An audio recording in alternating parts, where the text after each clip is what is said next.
Jelena Zrinski, fajterica, majka Franje Rakocija II, heroja mađarskoga do neba, poštovana od Mađara do neba.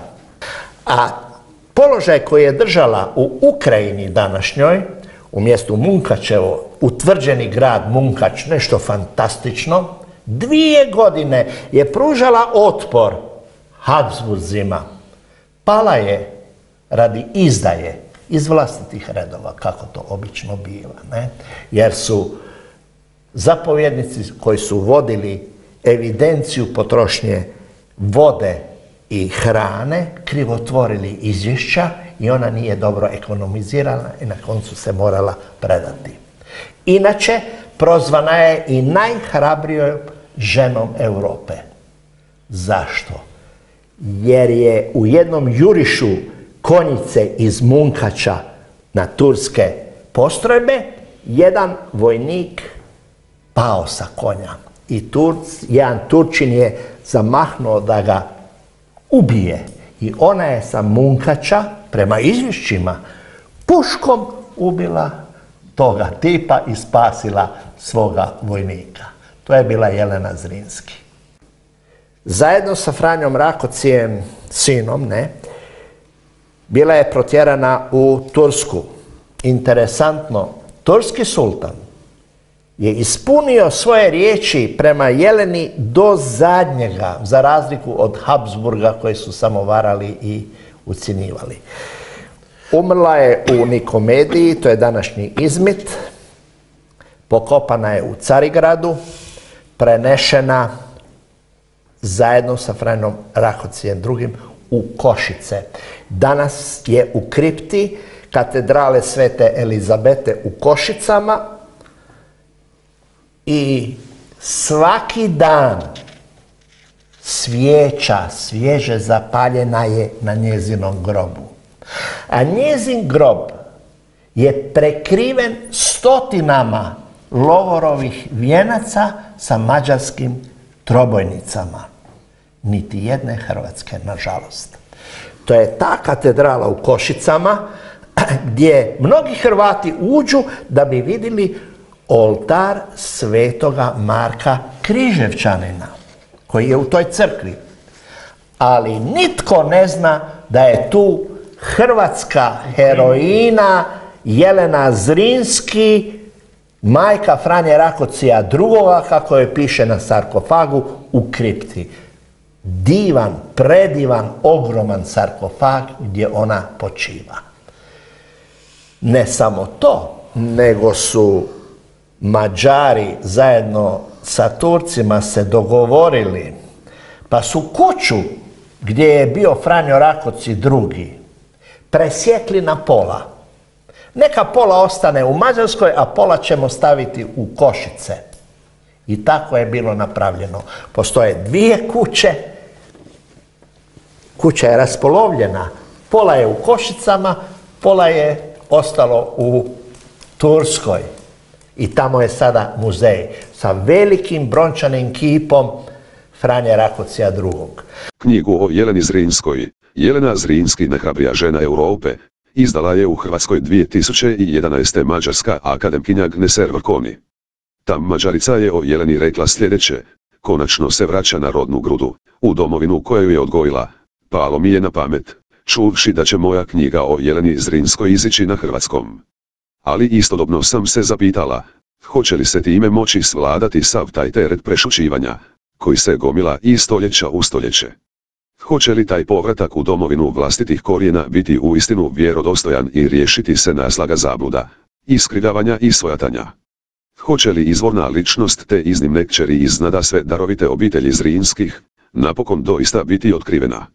Jelena postaše udovica. Na Jelenu su prešla nasljedna prava pokojnog supruga. Stoga je smjela obnašati sve časti obitelji RKCZY, čak i čast šaroškog župana. U Munkaču je preuzela upravljanje erdeljskim posjedima površine preko 8600 kvadratnih kilometara. Tu je pokazala postojanost i snažnu osobnost. Imala je svoju kancelariju i pečat, a dokumente je potpisivala formulom vladara. Čekao ju je velik posao, morala je vraćati dugove, upravljati čitavim gradovima i dvorovima, voditi poslove županije. Iako je zahtijevala red, rad i disciplinu, podanici su je voljeli. Vodila je veliku brigu o čistoći i sigurnosti gradova od požara. Jelena je pridobila stanovnike Erdelja tako što je dozvoljavala religijsku ravnopravnost, podržavala je građanstvo, financijski pomagala studente i siromašne te pripremala lijekove za ranjene i bolesne. Znala je još iz djetinjstva i doba Zrinsko-frankopanskog ustanka koliko je važno održavati diplomatske odnose s inozemstvom i na vrijeme dobivati prave informacije. Informacije o Jeleni pronosile su se svim europskim dvorovima. Njezin neobičan lik koji prkosi društvenim normama postao je uobičajenim predmetom razgovora od krčme do francuskog dvora. Pratilo se sve što Jelena radi, što odlučuje, je li uspješna, na kojem je posjedu, koliki je urod, tko je bolestan na dvoru. Kao jedna od posljednjih Zrinskih i majka erdeljskog kneza, htjela ne htjela, imala je totalnu pozornost. Carska vojska zauzima grad po grad i 1685. dolazi do Munkača. Vojskovođa je pozvao na predaju, ali Jelena na to nije ni pomišljala. Njezin je argument bio pravne prirode. Smjelost upuštanja u rat doista je neprilična mojem spolu i prkosi uvriježenim dobrim običajima, no ja se gonje na mačinskim instinktima. Moram svim svojim sposobnostima potruditi da se izborim za interese i korist svoje djece kojima sam po prirodnom pravu majka i skrbnica. Zatim vodi igru kao prava političarka, iskorištava činjenicu da je žena i majka, pa upozorava Beč da se ne sramoti napadom na nju, neće pridonijeti ni slavi vaše ekscelencije, zametne li Megdan s jednom slabašnom ženom. Jelena je bila glavna zapovjednica obrane, dizala je moral, redovito isplaćivala plaće vojnicima, gradila povezanost zajednice. Osobno je liječila ranjenike i pripremala ljekovite pripravke. Luj XIV. Proglasio ju je najodvažnijom ženom Europe. Javnost proziva cara što već 2 godine šalje vojsku na ženu i malu djecu, ali to nije bilo dovoljno. Ferenc II. Zapisao je, znala je, nimalo nehajući za pogibelj, prošetati uokolo po zidinama. Prkosila je caru 3 godine i odbijala sve pozive na predaju, ali zalihe su potrošene i ne može izvući djecu iz opkoljenog grada. Jelena je pisala suprugu, dok sam živa, neka se nitko ne pribojava konfuzije u Munkaču, no ni jednog časa ne znam što će mi sustići glavu.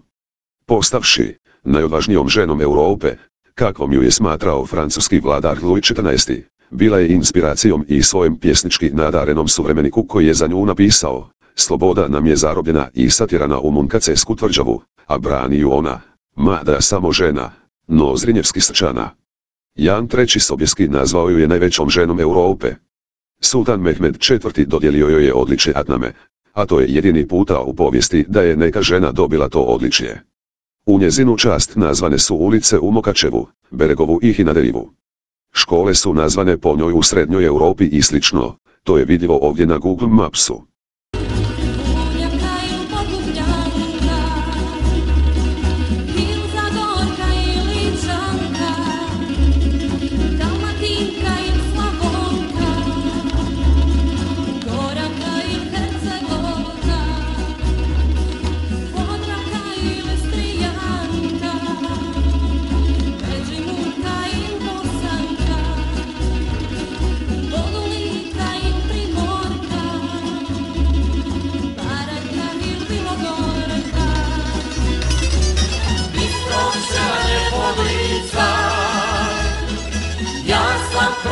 Hrvatica, Jadran, Sava, Kupa, Drava, pa su moja oka plava. 2006. godine podignut joj je spomenik u dvorcu Palanok u današnjoj Ukrajini. Na Jeleninom grobu piše, po svojim dijelima žena snažnog duha, dika svojega spola i stoljeća Jelena Zrinska, posljednji i ponos roda Zrinskih i Frankopana, slavna kod Hrvata, Erdeljaca, Mađara i Sikulaca po velikim dijelima svojim, a još slavnija u čitavom svijetu. Jakim je duhom trpjela udarce sudbine, bila je velika u fortuni, a još veća u zloj sreći.